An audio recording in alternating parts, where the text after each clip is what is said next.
नमस्कार, मी शामराव मोकाशी. महाराष्ट्रातील सर्व मराठी रिक्षा टॅक्सी चालकांनी प्रत्येकानं लायसन बिल्लं काढा, परमिट काढा. आता कुठलंही कामधंदा नाही, कुठल्या सहज नोकऱ्या नाहीत आणि हा स्थानिकांचा व्यवसाय आहे. प्रत्येकानं रिक्षा टॅक्सीचं परमिट काढा, ज्यांना जरूरत आहे त्यांनी, आणि हा स्वयंरोजगार करा.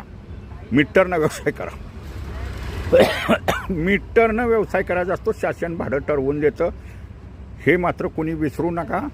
इथं झालाय परप्रांतीय लोकांचा कब्जा. आणि नुसतंच आपण म्हणतोय हिंदी भाषिक आणि आमचा व्यवसाय हिरावला.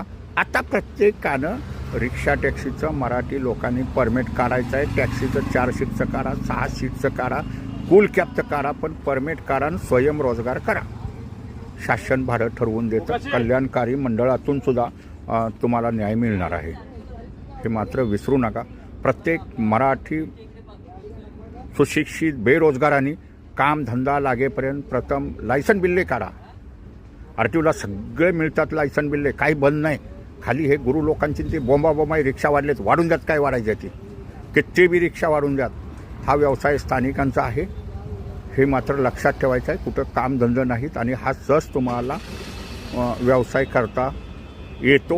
जोपर्यंत आपल्याला कामधंदा नोकरी लागत नाही. कामधंदा नोकरी लागली की परमिट तुम्ही सरकारला जमा करा, तिथं काय प्रश्नच येत नाही. कायदाचा आहे तो जमा करायचा असतं, पण दुसऱ्याला कोणाला विकता येत नाही. इथं काळा बाजार करतात. पाय लागो गुरुवाले सगळा RTOच्या समोर सगळा गोंधळत असतो आणि कायदे काय माहीत नाही, काय नाही. आणि मीटरनंच रिक्षा चालायच्या असतात. 3 सीटच प्रवासी असतात आणि हवालदार काय हो पैसे खातात आणि देतात सोडून, तसेच काही कारवाई करत नाहीत, कायदे सांगत नाहीत. त्याच्यामुळं ह्या स्थानिकांच्या अगदी मुंबई ठाण्यातली बेकार अवस्था आहे. मराठी तरुणांनी पुढं आलं पाहिजे, रिक्षा टॅक्सीची परमिट काढली पाहिजेत. एकमेकाला हा व्हिडिओ शेअर करा. प्रत्येक मराठी तरुणानं पुढं या.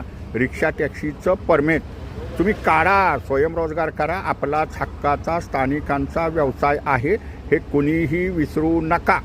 नुसतंच म्हणायचं नाही भैयाजी परमिट काढतात, भैयाजी दलाल आहेत, सगळं तेच लोचा करतात, खोटी कागदपत्र देत आहेत. काही द्यायची ती देऊन द्या, पण मराठी लोकांनी पुढं आलं पाहिजे.